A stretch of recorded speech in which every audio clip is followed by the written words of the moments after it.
Honey, there's a kid screaming out there. So, look at that wheelchair. Some rich family's problem. They've got people for that. But she's just a child. And we're late for dinner. Drive. The sedan pulled away into the storm. Below, a 10-year-old girl clawed at her seatbelt. Muddy water rose past her chest, her shoulders, her chin. Please, somebody. Silence. The jogger had already fled. The woman with the dog never looked back. 4 people saw a disabled child drowning. 4 people walked away. Miles away, a billionaire watched through his phone. Security footage streaming live. His daughter, his only child. He couldn't reach her in time. Then a 5th person appeared. A black teenager, soaked hoodie, 17 years old, nothing but a pocket knife. He didn't hesitate, didn't ask who she was. He ran straight into the storm. What happened 5 years later shocked everyone. But before we get to that moment, you need to understand who Jamal Hayes really was. Not a saint, not a hero waiting for his moment. Just a 17-year-old black kid trying to survive in a world that didn't make it easy. 5:17 a.m. Mon, Georgia. The alarm hadn't gone off yet. It never needed to. Jamal's eyes opened in the darkness, same time every morning. His body didn't know how to sleep in anymore. The small shotgun house creaked and groaned around him. Paint peeling outside, roof leaking whenever it rained hard. Floorboards that announced every footstep. But inside, clean, organized, loved. Handmade curtains hung on every window. His grandmother had sewn them herself. Family photos covered the walls. The smell of old coffee and yesterday's cornbread lingered in the air. This was home. Small, worn, but filled with more warmth than mansions could ever hold. Jamal moved quietly past his grandmother's bedroom, paused at the door, listened. That cough again, rattling in her chest, getting worse every week. She'd been coughing for 2 months now. But every time he mentioned a doctor, she'd wave her hand. Too expensive, baby. I'm fine. She wasn't fine. They both knew it, but knowing didn't pay medical bills. In the kitchen, Jamal opened the refrigerator. The light flickered. Bulb going bad. 1/4 gallon of milk, leftover collard greens from Sunday, hot sauce bottle nearly empty. He checked the medicine organizer on the counter. Grandma Pearl's insulin, blood pressure pills. Only 4 days' worth left. $89 for the insulin alone. He had $52 in his wallet. Always short, always scrambling. Always one emergency away from disaster. On the old bookshelf in the corner sat a photograph in a cheap wooden frame. His father, Marcus Hayes, wearing an orange construction worker uniform, grinning wide. Behind him in the photo, slightly out of focus, a building under construction. On the scaffolding, barely visible, the letters PHO on a company sign. The rest was cut off. Jamal glanced at this photo but didn't linger. His relationship with his father was complicated.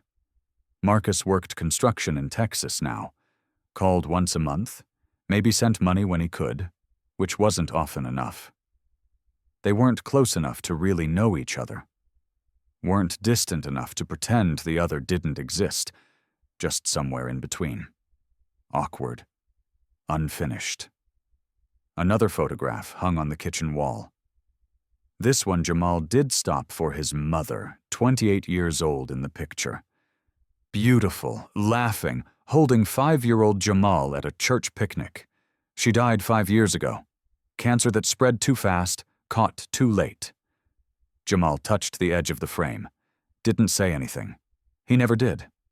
The ritual was enough. On his wrist, a cheap Timex watch. Leather band worn thin, crystal scratched from years of use. His mother's only valuable possession. The only thing she'd left him, still ticking perfectly, like a second heartbeat. Baby, you up already? Grandma Pearl shuffled into the kitchen, housecoat and slippers, silver hair messy from sleep, eyes still tired but sharp. I'll grab something at work, Grandma. That ain't eating. That's surviving. She pointed at the kitchen chair. Sit your behind down. Jamal knew better than to argue. He sat. She moved slowly to the stove, pulled out the cast iron skillet that had belonged to her mother, mixed the last of the cornmeal with water and a little lard. Your daddy called last night, she said without turning around, after you went to sleep. He okay? Same as always, working too hard, sending what he can. She paused. He asked about you. Jamal didn't respond. What was there to say? Pearl set a plate of hot cornbread in front of him, watched him eat. You know, she said softly, your daddy was just like you when he was young, always helping folks. Couldn't pass by somebody in trouble without stopping. Jamal looked up. Dad, before you were born, he once pulled a man right out of a burning car, middle of the night. Didn't know the man from Adam, just saw somebody needed help. He never told me that. Your daddy don't like talking about himself, don't like bragging, just like you. Jamal chewed his cornbread, filed the story away somewhere in his mind. Didn't think much more about it. He should have. 8:48 a.m. Piggly Wiggly supermarket. Fluorescent lights buzzing overhead. Beeping registers. Country music playing low through tiny speakers. Jamal stood at the bagging station, moving like a machine. Fast, efficient, polite. Paper or plastic, ma'am? His co-worker, Tyrone Brooks, same age, same neighborhood, leaned over from the next register. Yo, Jamal, you hear back from the college yet? Scholarship application still processing. Just waiting. You'll get it, man. You're the smartest dude in this whole store, probably the whole town. Jamal half smiled. Smart don't pay tuition, Tyrone. It should, though. It really should. A middle-aged white woman approached the register, designer handbag, diamond earrings, talking loudly into her phone. She didn't acknowledge Jamal, didn't even look at him. He bagged her groceries carefully, eggs on top, bread separate from the cans, just like he was trained. She hung up her phone, glanced at the bags. You put the eggs on the bottom. Want them all cracked? The eggs were on top. Jamal could see them clearly. I apologize, ma'am. Let me redo that for you. He repacked everything, exactly the same way. She grabbed her bags and walked off without another word. Tyrone muttered something under his breath. Jamal just kept working. Let it go, not worth the energy. Next customer. A young black mother. Couldn't be more than 22. Baby on her hip, counting coins on the counter with trembling fingers. Not enough for the formula. Short by almost $5. Her face flushed red with embarrassment. I'm sorry, I thought I had. I'll just put this back, hold on. Jamal pulled a $5 from his tip money, laid it on the counter before she could protest. I got the difference. You don't have to do that. Everybody hits hard times. It's not a big deal. She blinked back tears, thanked him 3 times, held her baby a little tighter as she walked out. Tyrone shook his head. You keep doing that, you'll never save enough for anything. It's $5, Tyrone. She needed it more than me. That's what you always say. 2:30 p.m. Patterson residence. Wealthy suburb on the edge of town. Big houses, bigger yards, HOA rules posted on every corner. Mrs. Patterson's place. 2-story colonial 3-car garage, lawn like a golf course. Jamal pushed the old mower across the grass, sweat dripping down his face, sun beating down hard. But in the distance, the sky was changing. Dark clouds building on the horizon. Storm coming. Mrs. Patterson came outside with a glass of lemonade. Kind woman, early 60s, one of his best customers. Jamal, honey, why don't you come inside? Wait out this weather. Thank you, ma'am, but I've got 2 more yards after this. Need the money for my grandmother's prescriptions. She pressed a $20 tip into his hand. You work harder than anyone I've ever hired. Don't let anybody tell you you're not going places. Yes, ma'am. Thank you. As Jamal loaded his equipment into his beat-up pickup truck, he looked down the road. At the very end, massive iron gates, security cameras on tall poles, electric fencing glinting in the fading sunlight, a bronze plaque mounted on stone, Langford Estate, private property. He'd driven past those gates 100 times, maybe 1,000. Never been inside. Never even seen who lived there. A different world. Might as well be a different planet. A black SUV with tinted windows rolled out from the gates. Sleek, expensive, silent. On the license plate frame, a silver logo, some kind of bird rising with spread wings. The SUV glided past Jamal like he wasn't there. He didn't notice the logo. Didn't think twice about it. He would remember it later. 3:49 p.m.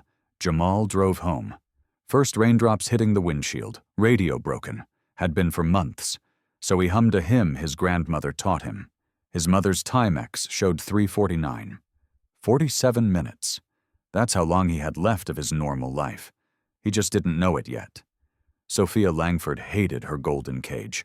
10 years old, blonde hair that fell past her shoulders, green eyes that saw too much. She'd been born with mild cerebral palsy. Her legs didn't work right. Never had, never would. Her wheelchair was purple, custom built.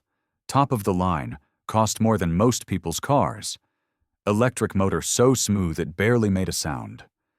Her mother had died giving birth to her. Complications. Nothing anyone could do.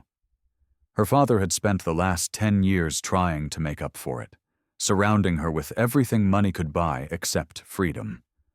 Bodyguards watched her every move. Cameras tracked her through the house. Schedules planned every hour of every day. For your safety, they always said. It felt like prison. Her bedroom was bigger than most apartments. Expensive toys she never played with. Books she'd read 3 times each. A turtle tank in the corner. Professor Shellworth, her only real friend. Maria Gonzalez, her caretaker, was talking on the phone in the hallway. Voice low, but not low enough. Yes, ma'am. She's in her room. No, nothing unusual today. Sophia always listened. She'd learned that adults said the most important things when they thought children weren't paying attention. She looked out her window. The nature trail behind the estate wound through the trees. Miller's Pond was just a 1/4 mile down that path. She'd read about the frogs there, seen pictures online, never seen them in person. Today she decided that would change. She knew the code to the back gate, had memorized it months ago just in case. She wrote a note and left it on her pillow. Going to see the frogs, back in 30 minutes. On her wrist, a silver bracelet with a small charm. A phoenix with spread wings. Her father had given it to her on her 8th birthday. So you always remember, he'd said, we rise. She never took it off. The trail started easy. Sophia felt free, actually free. Wind in her hair, leaves crunching under her wheels. For the first time in months, she smiled, really smiled. Then the rain came. First a drizzle, then harder, then sheets of water falling so thick she could barely see. The dirt path turned to mud. Her wheelchair slowed, motors whining, struggling for traction. She should have turned back. She knew that, but she was stubborn, just like her father. She pushed forward, then the front wheel dropped into a hidden drainage rut. The chair tilted. Sophia grabbed at branches, at anything. Too late. The wheelchair flipped sideways and slid into the drainage ditch 4 FT deep, filling fast with rainwater. She hit the water hard, gasped. Muddy water flooded her mouth. The seatbelt was jammed, buckle bent from the impact. She pulled and twisted, but it wouldn't release. Water rose to her knees, her waist, her chest. "Help! Somebody, please help me!" Thunder answered. Nothing else. The ones who walked away. The jogger saw her first. Middle-aged white man, expensive running gear, AirPods in his ears. He heard the screaming over his music, stopped, looked toward the ditch, saw the wheelchair, saw the child, saw the water rising. He hesitated, looked at his pristine running shoes, looked at the rain pouring down. Then he turned and ran faster than before. In the opposite direction, Sophia screamed after him, "Please wait! Help me!" He didn't look back. The sedan came next. Nice car. Well-dressed couple inside. They'd pulled over near the trailhead when they heard something. The wife cracked her window. "Honey, I think someone's screaming out there." "So look at that wheelchair. Some rich family's problem. They've got people for that. But she's just a child, and we're late for dinner." Drive, they drove away. The woman with the dog came third. Raincoat, umbrella, small terrier on a leash. She heard the screams clearly, walked close enough to see the ditch, the wheelchair, the girl, stood there for 5 long seconds, then turned and walked away, pulling her dog behind her, never once looking back. High on a hill, hidden among the trees, a black SUV sat parked. Inside, a security guard in a dark suit watched through binoculars. His phone rang. Report. Alexander Langford's voice, barely controlled panic. "Sir, she's trapped in the east drainage ditch. Water's rising fast. I'm 12 minutes out. Get to her." "Sir, I'm at the north observation point. The terrain. I can't reach her in less than 6 or 7 minutes on foot. I'm not sure I'll make it. Is anyone else nearby?" The guard scanned the area. 3 people have passed by, sir. A jogger, a car, a woman walking a dog," and the guard's voice dropped. "They all walked away, sir." Silence on the line. Then Alexander Langford's voice cracking. "My daughter. My little girl. The 5th person." Jamal was almost home. His truck sputtered and coughed. Check engine light glowing orange. He'd been ignoring it for weeks. Today it wouldn't be ignored anymore. He pulled over near the trailhead, popped the hood. Rain immediately soaked through his hoodie. He was checking the engine when he heard it. Faint, almost lost in the thunder. A voice high-pitched, screaming. He stopped, listened. There it was again. Someone was in trouble. Jamal didn't think about his broken truck, didn't think about being late, didn't think about anything except that sound.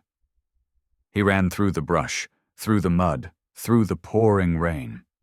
On the hill. The security guard watched through his binoculars.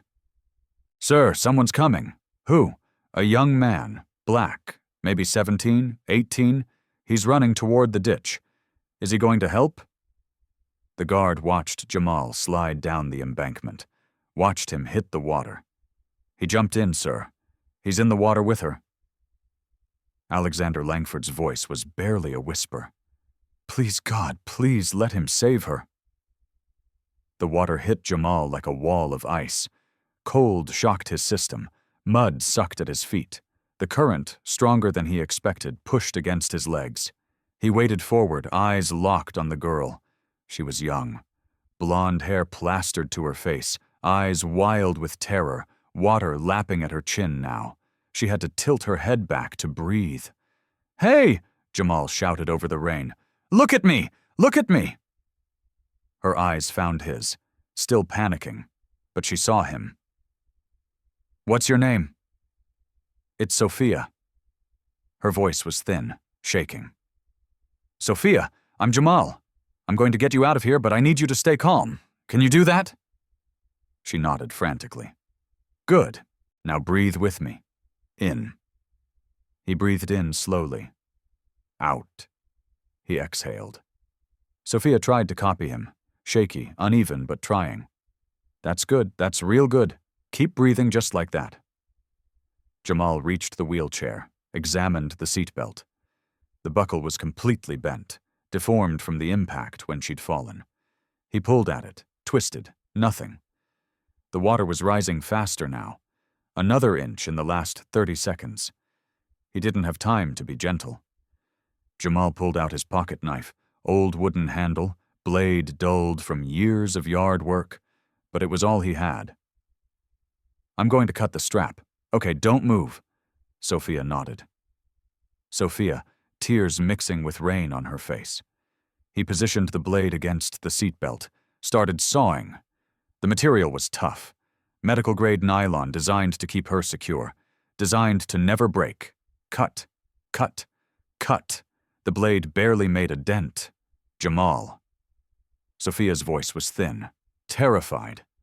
The water. It was at her lips now. She had to crane her neck up to breathe. I know, trust me." He adjusted the angle, found a thinner section where the strap met the buckle. Put all his weight behind the blade. The knife slipped, sliced his palm open. Blood mixed with muddy water. He didn't stop, didn't even slow down. Cut, cut, cut. Snap. The strap gave way. Sophia immediately started to sink. Her legs didn't work. She couldn't kick, couldn't keep herself afloat. Jamal dropped the knife and grabbed her, one arm around her waist, pulled her tight against his chest. I got you. She clung to him, fingers digging into his shoulders, heart pounding so hard he could feel it against his own chest. "Don't let go," she whispered. "Please don't let go." "I won't, I promise, I won't." Getting out was the hard part. The banks of the ditch were steep, nearly 5 feet high, slick with mud and rain. Jamal tried to climb while holding Sophia. His feet slipped. He fell back into the water. Tried again. Slipped again. "We're not going to make it. Not going to make." Sophia's voice was barely audible. "Don't say that." His voice was fierce, almost angry. "Don't you ever say that. We are making it out of here." He scanned the bank looking for anything. A root, a rock, a handhold, there, about 4 feet up. A thick tree root jutting out from the earth, if he could reach it. "Sophia, I need you to hold on to my neck. Wrap your arms around tight as you can. Don't let go no matter what happens." She did as he said, her small arms locked around his neck. She was lighter than he expected, like holding a bird.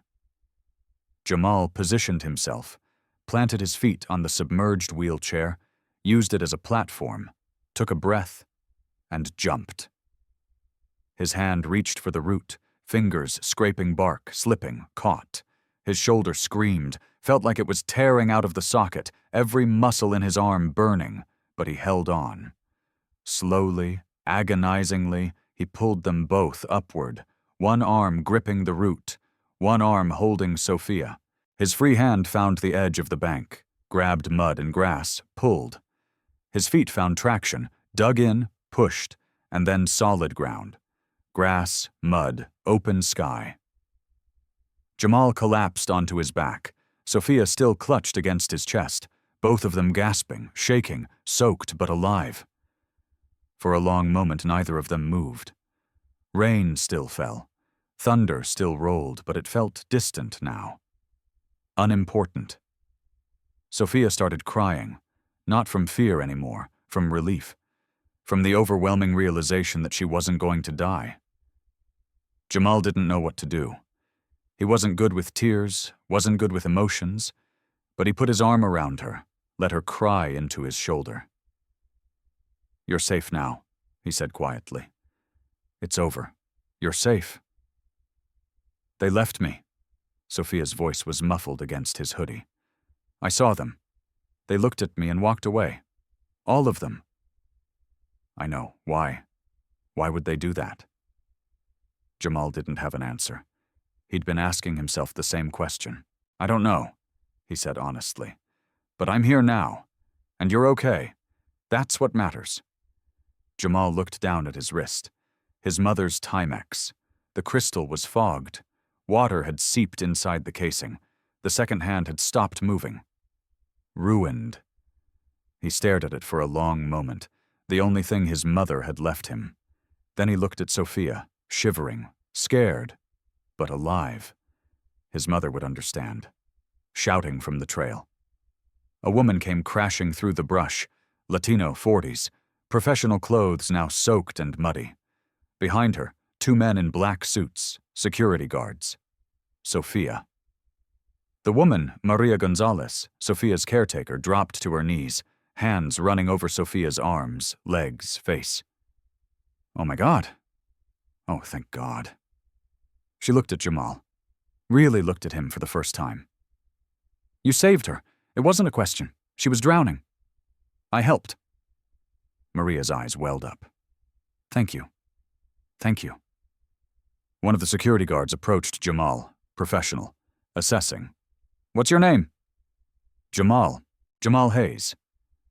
Something flickered across the guard's face. Recognition? Surprise? He spoke quietly into his earpiece.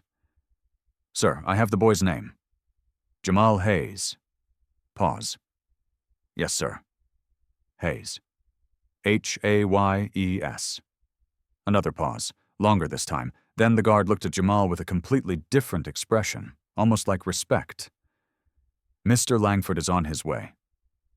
Jamal didn't know who Mr. Langford was, didn't understand why his name seemed to matter. He just sat in the mud in the rain, holding a little girl's hand, waiting. The black Mercedes arrived like it was breaking the sound barrier. Tires screamed on wet pavement. Door flew open before the car fully stopped. Alexander Langford, tall gray at the temples, tailored suit, now spotted with rain, ran across the lawn. Actually ran. Jamal had never seen someone in a suit that expensive move that fast. He dropped to his knees in front of Sophia, pulled her into his arms. Baby girl. My baby girl. His voice cracked. Are you okay? Are you hurt? I'm okay, Daddy. He saved me. Sophia pointed at Jamal. He jumped in and saved me. Alexander looked up, took in the teenager in front of him, the soaked hoodie, the muddy jeans, the blood still seeping from the cut on his palm, the calm, steady eyes. Alexander stood slowly, walked over, extended his hand. Thank you. His voice was thick with emotion. Thank you for saving my daughter. Jamal shook his hand. I just did what anybody would do. Alexander's expression shifted. Something painful moved behind his eyes. No, you didn't. He paused. 4 people saw my daughter drowning today. 4 people walked away. I watched them on the security cameras. A jogger, a couple in a car, a woman with a dog. His jaw tightened. You were the only one who ran toward her instead of away. Jamal didn't know what to say to that. A security guard approached, held out a thick envelope. Mr. Langford would like to express his gratitude. There's $5,000 inside. Jamal looked at the envelope, then at Sophia, then at Alexander. I don't need money for helping a kid. The guard blinked. Are you sure? That's a significant amount, I'm sure. Jamal's voice was firm, but not rude. She was in trouble. I helped, that's all there is to it. Alexander was watching closely. Something shifted in his eyes like a suspicion being confirmed. He nodded at the guard, put the money away, then quietly almost to himself. Just like his father. Jamal didn't hear. Sophia rolled over in a backup wheelchair. She reached for Jamal's hand. You really saved my life. You would have figured something out. No. She shook her head firmly. I saw them walk away. Every single one. You were the only one who came. She studied his face like she was memorizing it. What's your full name? Jamal Hayes. Jamal Hayes. She repeated slowly. Carefully, like the words meant something, she unclasped her silver bracelet, the one with the phoenix charm. I want you to have this. Jamal stepped back. I can't take that, please. My dad gave it to me. It means we rise. You helped me rise today, literally. She held it out, waiting. Jamal hesitated, but the look in her eyes, so serious, so sincere, made it impossible to refuse. He took the bracelet. The phoenix glinted in his palm. Thank you, Sophia. Thank you, Jamal. A security guard drove Jamal back to his truck. The rain had finally stopped. Everything was dripping, clean, sparkling in the late afternoon sun. Before Jamal got out, the guard handed him a business card. Plain white, just a phone number. Mr. Langford says, "If you ever need anything at all, call this number, day or night." Jamal took the card, slipped it into his wallet behind the photo of his mother. He wouldn't call. He wasn't looking for charity. That night, Jamal sat on his bed in his small room. His mother's Timex watch sat on the nightstand, broken, water still trapped under the crystal. In his palm, Sophia's bracelet, the phoenix charm catching the lamplight. Grandma Pearl appeared in the doorway. "You're home late. Everything okay?" "Yeah, just helped someone today. A kid got stuck in the rain." Pearl studied him with those sharp old eyes, then smiled. "Just like your daddy. Just like your mama, too." She kissed his forehead and shuffled back to bed. Jamal looked at the bracelet again. He didn't feel like a hero. He felt tired and sore and strangely hollow. He kept thinking about those 4 people, the jogger, the couple, the woman. How could they just walk away? What was wrong with people? He didn't know that at this very moment, a billionaire was making phone calls, pulling files, asking questions, and that everything was about to change. 3 weeks passed. Jamal went back to his normal life: school applications, grocery store shifts, weekend lawns. He tried not to think about the girl in the ditch, the mansion, the billionaire, but strange things started happening, things he couldn't explain. Week 3. The scholarship letter. Jamal tore open the envelope from Mon Community College. His hands were shaking. Full scholarship approved. He read it twice, 3 times. Something was wrong. He'd applied for partial aid, not full coverage. His grades were good, not perfect. He called the financial aid office. "There was an anonymous donor who covered the remaining amount," the woman said. "That's all the information I have." Grandma Pearl clapped her hands together. "The Lord provides." Jamal wasn't so sure it was the Lord. Month 2. Grandma's medication. The pharmacy called. Pearl's insulin had been prepaid 6 months in advance. "Who paid for it?" Jamal asked. "I'm sorry, that information is confidential." Pearl insisted. "It must be the church helping out." Jamal called the church. Pastor Jenkins had no idea what he was talking about. Month 4. The job offer. A property management company called out of the blue. They wanted Jamal to handle landscaping for 5 houses. Long-term contract. Good money. "How did you hear about me?" he asked. "Someone referred you, said you were reliable." "Who?" "I'm afraid I can't disclose that information." Late one night, Jamal sat on his bed holding Sophia's bracelet, staring at the Phoenix logo. It nagged at him. He'd seen it somewhere before. He pulled out his phone, typed Phoenix Logo Company, Georgia. First result, Phoenix Technologies. His heart beat faster. Clicked through. Read. One of the largest tech companies in the Southeast, valued at $4.2 billion, headquarters in Atlanta. He scrolled to the leadership section. Alexander Langford, founder and CEO, net worth $3.1 billion. The article included photos: Alexander at a charity gala, Alexander at a tech conference, Alexander at a hospital groundbreaking, and there in one photo, sitting beside him in a purple wheelchair, Sophia. Same blonde hair, same green eyes, same silver bracelet. Jamal stared at the screen, then at the bracelet in his hand, then back at the screen. He'd saved a billionaire's daughter. He'd refused $5,000 from one of the richest men in Georgia. And now that man apparently knew his name, his address, his grandmother's prescriptions, and his college applications. He should feel grateful. Instead, he felt watched. Jamal put the bracelet in his desk drawer, closed it firmly.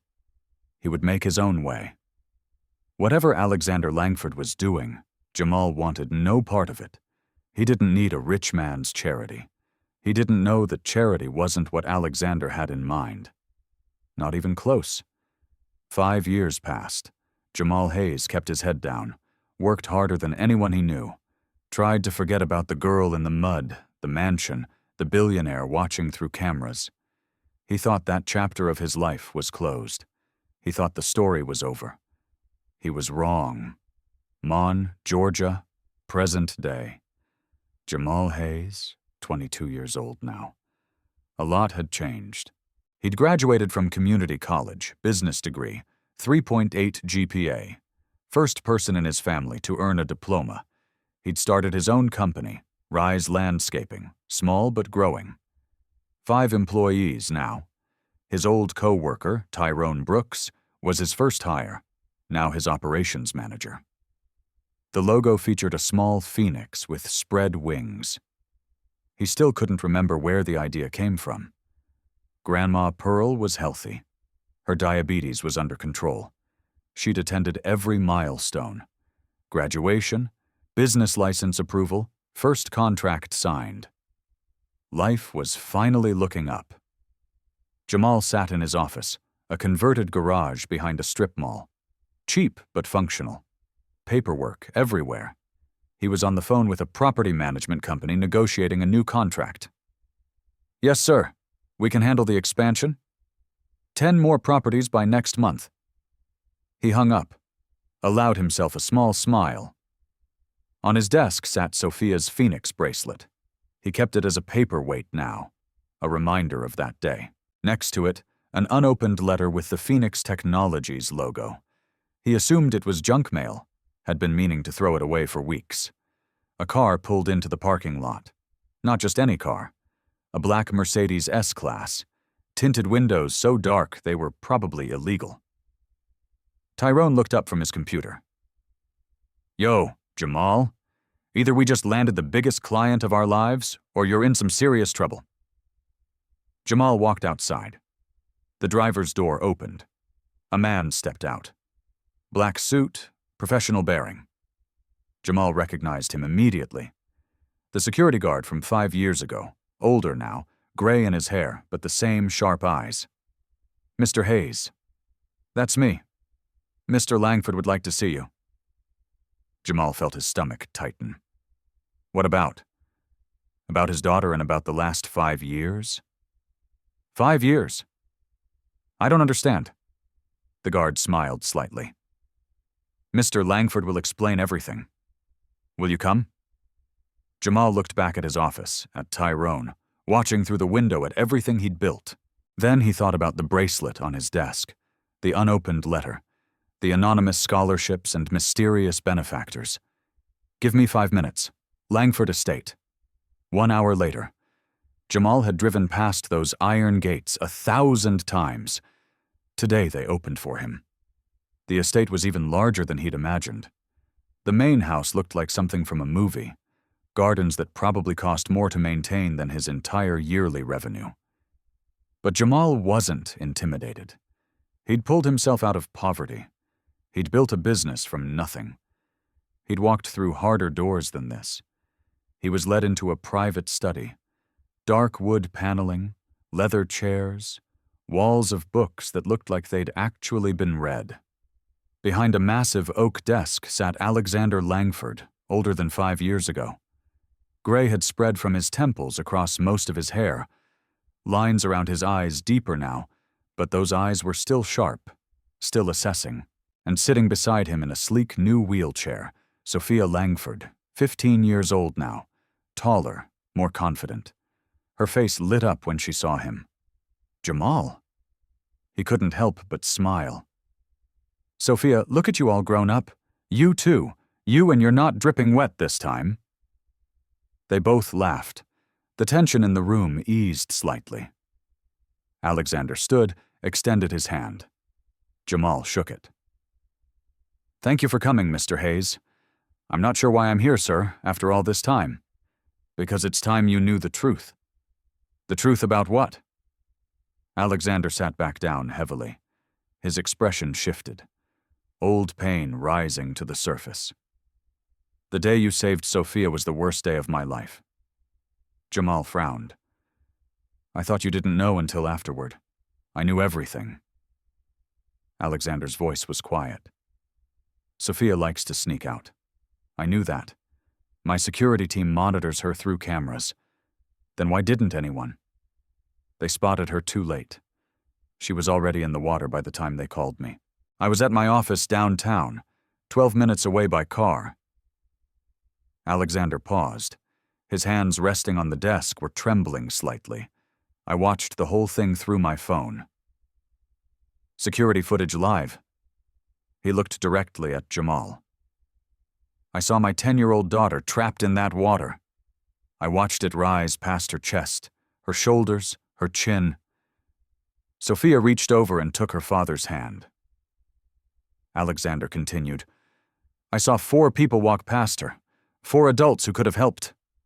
His voice hardened. The jogger looked right at her and ran away. The couple in the car decided they didn't want to be late for dinner. The woman with the dog couldn't be bothered to get her shoes muddy.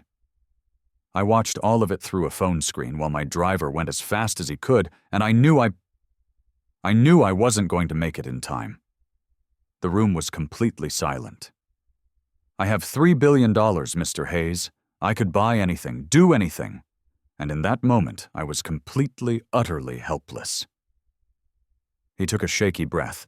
Then you appeared out of nowhere, a stranger, a teenager, running toward my daughter when everyone else ran away. You saved her life. When I couldn't. Jamal didn't know what to say. He'd never thought about what it must have been like on the other end of those cameras. After that day, Alexander said, I had my team find out everything about you, not to spy, to understand. Understand what? What kind of person runs toward danger instead of away from it? Alexander leaned forward. And when my security guard reported your name, Jamal Hayes, I nearly collapsed. Jamal tensed. Why? What's wrong with my name? Alexander stood, walked to the bookshelf, pulled out an old, weathered photograph. Because I'd heard that name before, 20 years ago. He placed the photo on the desk. Take a look. Jamal looked at the photograph. Old, faded, edges worn, soft from handling. 2 men stood in front of the twisted wreckage of a car, one white, one black, both covered in soot and sweat. The black man wore an orange construction uniform. He was shaking hands with a younger version of Alexander Langford, handwritten at the bottom in faded ink. The man who saved my life, Marcus Hayes, 1999. Jamal's heart stopped. That's my father. Yes. Alexander returned to his seat. His voice was softer now. Older. 1999. I was 32 years old. Phoenix Technologies was barely off the ground. I was working 20-hour days trying to keep the company alive. He stared at the photo. One night, driving home at 2 in the morning, I lost control of my car, hit a guardrail. The car flipped twice, landed upside down. Gas was leaking everywhere. I was trapped. Couldn't move my legs. I was going to burn to death. Sophia squeezed her father's hand tighter. Your father was working a night shift at a construction site half a mile away. He heard the crash, ran over, didn't hesitate. Alexander's voice cracked slightly. He smashed my window with a chunk of concrete, cut his hands to ribbons getting me out, dragged me 50 feet away just before the car exploded. Marcus Hayes saved my life. Jamal couldn't speak. His throat had closed up. I tried to repay him, offered him money, a job at my company, anything he wanted. He refused, said he didn't need payment for doing what was right. Alexander looked at Jamal intently. Sound familiar? Jamal thought about the $5,000 he'd turned down, the same words he'd used. Your father and I exchanged numbers, but he moved away a few months later, followed construction work to Texas. I lost track of him. For 20 years, I looked for him, never found him. Alexander leaned forward. Then my security guard called in your name, Jamal Hayes. I had my people check the records. Son of Marcus Hayes. Same Marcus Hayes who pulled me from a burning car in 1999. Your father saved my life. 20 years later, his son saved my daughter's life. The silence in the room was absolute. You want to tell me that's a coincidence, Mr. Hayes? Jamal slowly shook his head. He didn't believe in coincidences either. Not anymore. I believe in circles, Alexander said. In debts that span generations. Your family saved mine twice. I owe more than I can ever repay. There's more, Alexander said. Jamal braced himself. He wasn't sure how much more he could process. After you saved Sophia, I didn't just observe you from a distance. I protected you. Protected me. How? Your full scholarship. I funded the portion your aide didn't cover anonymously. Jamal's eyes widened. Your grandmother's insulin and medication. I've been paying for it all 5 years, including that specialist visit 2 years ago when she showed early signs of kidney complications. She never told me about any specialist. She didn't know who was paying. It was arranged through a community health initiative. There was no such initiative. It was me. Alexander stood, walked to the window, looked out at the grounds. 3 years ago, a large landscaping company tried to undercut your prices, steal your clients, drive you out of business. Jamal remembered that. A brutal few months. He'd nearly lost everything. I bought that company quietly through a subsidiary, made them back off. 4 years ago, a contractor tried to trap you into a predatory contract. My lawyer sent you an anonymous email warning you about the hidden clauses. Jamal remembered that email too. He'd almost deleted it as spam, but something made him read it. That was you? All of it, every piece of good luck you couldn't explain. Jamal's mind was reeling. Everything he thought he'd built through pure determination. Why? The word came out rougher than he intended. Why do all this without telling me? Alexander turned to face him. Because you deserved a fair shot. This world isn't fair, especially not for young black men starting from nothing. I know that, I've seen it, but I had the power to level the playing field just a little, just for one person. You saved my daughter without knowing who she was, without expecting anything. You refused money for doing the right thing. I wanted to see what a person like that could accomplish if given a genuine opportunity. He smiled slightly. You didn't disappoint. Alexander returned to his desk, slid a thick folder across to Jamal. I didn't bring you here just to tell you stories. I have a business proposition. Jamal opened the folder, scanned the first few pages. Phoenix Technologies is launching the Phoenix Foundation, a program to fund and support minority-owned small businesses, $10 million in the first year. Mentorship, resources, real infrastructure. Alexander leaned forward. I want you to run it, not as an employee, as co-owner. 15% equity stake. Jamal looked up sharply. 15% of 10 million could be worth significantly more if the foundation grows, which I believe it will. He pushed another document forward. Additionally, Rise Landscaping Phoenix Technologies has 45 properties across Georgia. I want your company as our exclusive landscaping contractor. 5-year contract, $2.5 million guaranteed. Jamal's hands were trembling as he held the papers. And one more thing. Alexander pulled out a small velvet box, set it on the desk between them. I found your father. Marcus is still in Texas working construction. I'd like to fly him home. Have him join you at Rise Landscaping at the foundation, wherever you both want. He opened the box. Inside, Jamal's mother's Timex watch, completely restored, ticking perfectly. I know you destroyed this saving, Sophia. I had the best watchmaker in Georgia restore it. Alexander turned the watch over. On the back, freshly engraved from a grateful father. Al-Jamal stared at the watch, at those words, at everything in front of him. For the first time since his mother's funeral, he cried. Jamal thought the story would stay between them. Private, personal.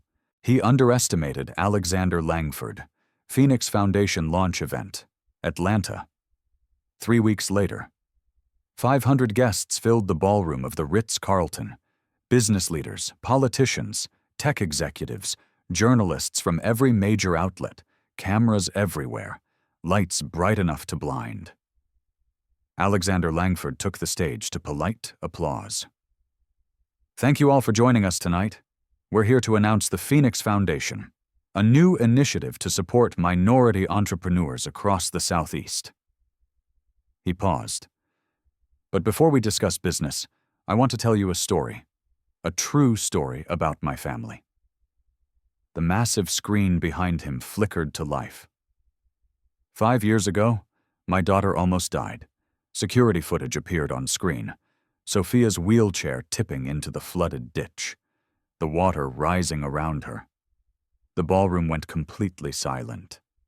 She was 10 years old, trapped, drowning, and 4 people walked right past her.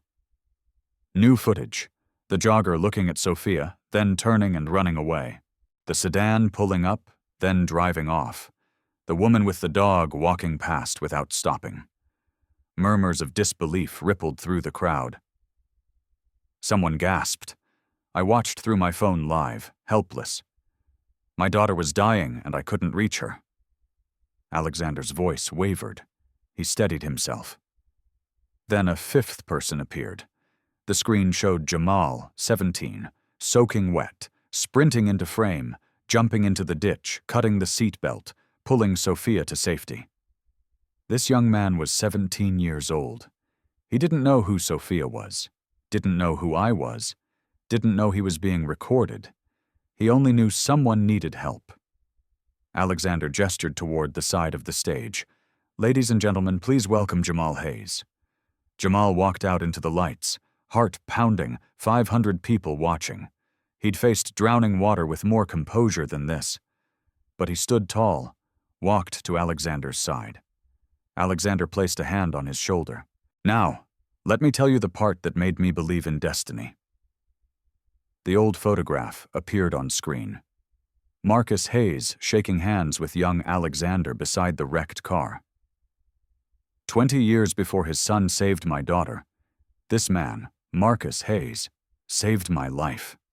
Pulled me from a burning car when no one else would stop. Father saved father, son saved daughter. 2 generations, 1 family legacy. Audible gasps from the audience, people rising from their seats. And now, Alexander said, I'd like to introduce someone else. From the wings, a figure emerged.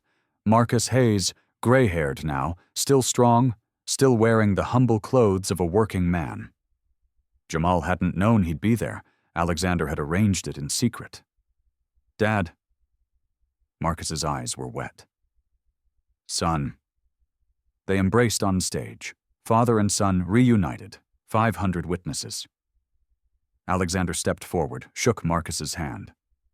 Thank you, Mr. Hayes, for my life, for your son, for showing me that good people still exist. Marcus could barely speak, just nodded, tears streaming. Sophia wheeled onto stage, hugged Jamal, hugged Marcus.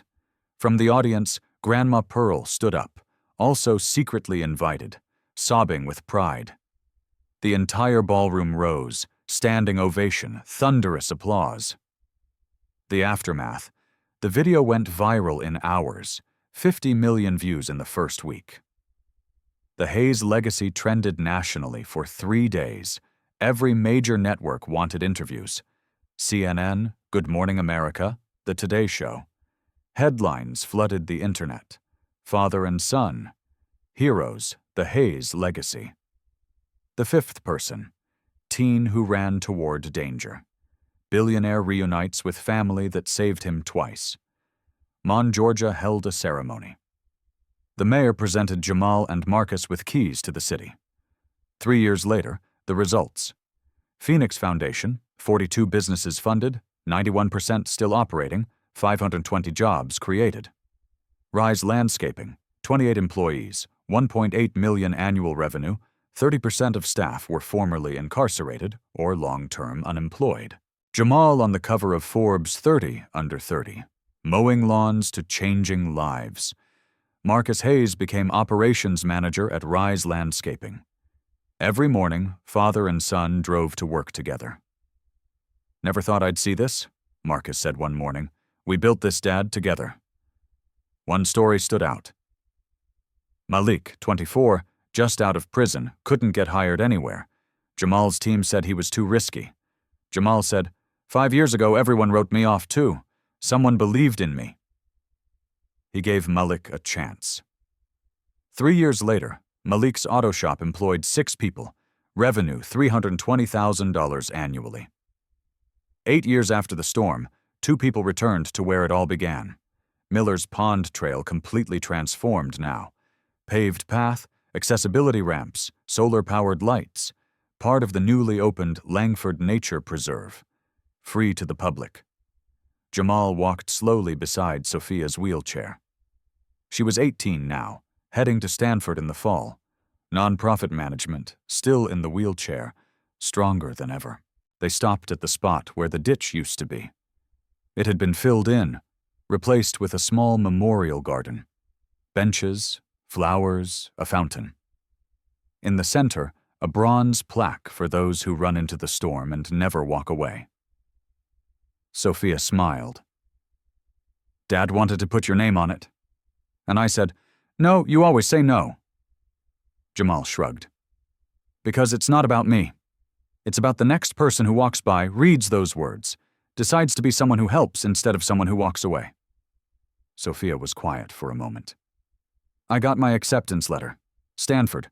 I heard your dad called me 12 times to celebrate." She laughed. "He's ridiculous, then more serious. I want to come back after I graduate, work with you at the foundation." Jamal raised an eyebrow. "You know I'll make you earn it." "I know. That's why I want to work for you." That evening, the Hayes house, no longer a run-down shotgun shack, renovated now, fresh paint, new roof, garden in the backyard that Jamal had planted himself. Family dinner around the big table. Grandma Pearl at the head, still sharp at 77. Marcus across from her, finally home after all those years. Tyrone and some of the Rise landscaping crew filling out the seats. Laughter, good food, stories told and retold. Home. Later, Jamal sat alone on the back porch. In his hands, 2 objects, his mother's Timex, running perfectly now. The engraving on the back catching the moonlight, from a grateful father. Ale Sophia's Phoenix bracelet.